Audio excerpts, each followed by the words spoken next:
السلام علیکم۔ باپ بیٹے کے درمیان زبردست جھگڑا۔ حضرت فروخ رحمہ اللہ تابعین میں سے ہے۔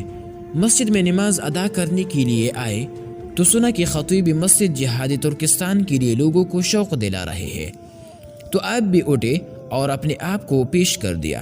تیاری کے لیے گھر آئے، بیوی امید سی تھی، کہنے لگے میں اس حال میں ہوں، آپ جا رہے ہیں، میں اکیلے ہوں، کیا بنے گا؟ فروخ کہنے لگا تو اور جو کچھ تیرے شکم میں ہے اللہ کے سپر کرتا ہوں۔ بیوی نے خوشی خوشی اللہ کے راہ میں نکلنے والے مسافر کو تیار کیا، گولی پہ زین رکھی، زرہ لا کر دی اور پھر انہیں محبت سے بھرپور لہجے میں الوداع کہا۔ فروخ چلی گئی اور پھر ان کا انتظار ہونے لگا۔ اس زمانے میں اسلامی فتوحات کا سلسلہ مسلسل جاری تھا اور اسی حال میں فروخ کو 27 برس لگ گئی۔ پیچھے ان کے ہاں اللہ نے ایک خوبصورت پرزنٹ سے ان کی بیوی کو نوازا۔ ماں نے اپنے بیٹے کا نام ربیعہ رکھا۔ ربیعہ جب کچھ بڑی ہوئی تو ان کی اچھی انداز سے تربیت کی اور پھر جب اس نے لکھنا پڑھنا سیکھا تو اسے قرآن و حدیث کی تعلیم دلانے کے لیے مدینہ طیبہ کے اچھے معلموں کے پاس بھیجا۔ ان کی تربیت پر ماں نے سارا مال صرف کر دیا۔ ربیعہ خود بڑے ہونہار طالب علم ثابت ہوئی اور پڑھ لکھ کر خوب مقام پایا۔ علوم قرآن، حدیث، فقہ اور ادب سب ہی میں اللہ نے انہیں کمال بخشا۔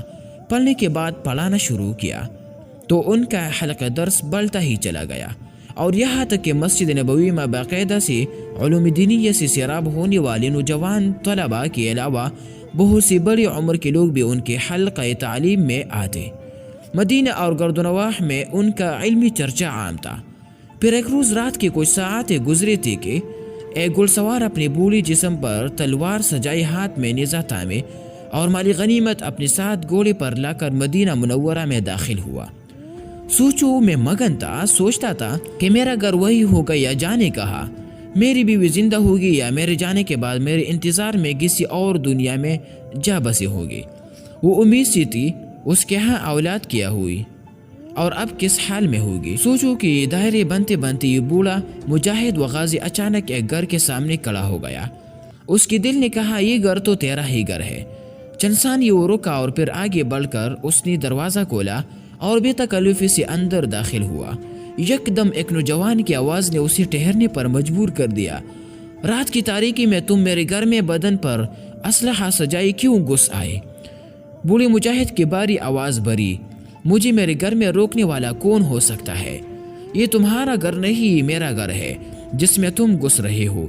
یوں ان دونوں کی آوازیں بلند ہونے لگے اور ان کا جھگڑا بڑھنے لگا۔ تو گھر میں سوئی نوجوان کے والدہ کی آنکھ کھلی۔ اس نے جھگڑے کی نوعیت معلوم کرنے کے لیے جب باہر جھانکا تو اسے بیٹی کے ساتھ اپنا شوہر نظر آیا اور اس نے وہیں سے اپنے بیٹے کو آواز دے کر کہا، ربیعہ سنو، یہ تمہارے والد ہے، اپنے ابا کو مرحبا کہو۔ اور پھر آگے بڑھیے اور اپنے شوہر فروخ کو مرحبا کہا اور پھر انہیں بتایا کہ ربیعہ ہے تمہارا اپنا بیٹا جو تمہارے بعد پیدا ہوا تھا۔ اب تو منظر ہی بدل گیا، دونوں باپ بیٹا باہم مل رہے ہیں، ایک دوسرے کو خوشی سے دیکھ رہے ہیں، ایک دوسرے کے ہاتھ اور پیشانی چوم رہے ہیں اور یہ ساری رات اسی طرح باتوں میں اور حال احوال لینے میں ہی کٹ گئی۔ اسی اثنا میں فروخ نے پوچھا، وہ کثیر رقم جو میں تمہیں دے کر گیا تھا اس کا کیا ہوا؟ بیوی نے کہا، آپ اطمینان رکھیے، ساری رقم محفوظ ہے۔ اتنی میں فجر کی نماز کا وقت ہو گیا۔ فروخ اٹھے اور مسجد جانے سے پہلے ربیعہ کو آواز دی، بیٹا نماز کو چلو۔ ربیعہ کی ماں نے بتایا کہ ربیعہ تو بہت پہلے مسجد چلے گئے ہیں۔ یہ مسجد میں پہنچے تو دیکھا کہ مسجد بھری ہوئی تھی۔ نماز پڑھی اور پھر سب لوگ اپنی اپنی جگہوں پر ادب سے بیٹھ گئے اور اپنے امام سے درس سننے لگے۔ یہاں بڑے بڑے عمائدین سلطنت بھی درس میں شامل تھے۔ فروخ بھی اپنی جگہ بیٹھی درس سن رہے تھے اور خوب محظوظ ہو رہے تھے، لیکن پہچان نہ سکے یہ کون بزرگ ہے جو مسند درس پر بیٹھی ہوئی ہے۔ یہاں تک کہ درس ختم ہو گیا۔ فروخ نے اپنے بیٹھنے والے سے پوچھا، درس دینے والی یہ رفیع المقام عالم کون تھے؟ اس نے حیران ہو کر کہا، سارا مدینہ ان کو جانتا ہے، آپ ان کو نہیں پہچانتے۔ یہ ہمارے امام ربیعۃ الرائے ہے۔ ان کا اصل نام تو ربیعہ ہے، لیکن دین کے فقاہت میں اللہ نے ان کو مقام دیا ہے کہ جہاں کسی کو کوئی علمی مشکل پیش آئے وہ ان سے پوچھتے ہیں، انہی کی رائے کو اہمیت دی جاتی ہے، اسی وجہ سے لوگ انہیں ربیعہ کے بجائے ربیعۃ الرائے کہتے ہیں۔ فروخ نے کہا، لیکن تم نے مجھے ان کا نسب بن فلاں وغیرہ تو بتایا نہیں۔ تو اس شخص نے کہا، ہاں سنو، یہ ہے فرخ کے بیٹے ربیعۃ الرائے۔ یہ سنتے ہی فروخ کے آنکھوں سے آنسو چلک پڑے۔ وہ دوسرا شخص نہ جانتا تھا کہ یہ آنسو کیوں بہہ پڑے۔ پھر جلدی سے فروخ گھر آئے اور خوشی میں پوری اپنی زوجہ سے کہنے لگے، میں نے آج تک اتنی عزت کسی کے نہیں دیکھی جس قدر ہمارے بیٹے ربیعہ کو اللہ تعالیٰ نے دی ہے۔ اللہ کا لاکھ لاکھ شکر ہے جس نے ہمارے بیٹے کو اتنا بڑا مقام عطا فرمایا۔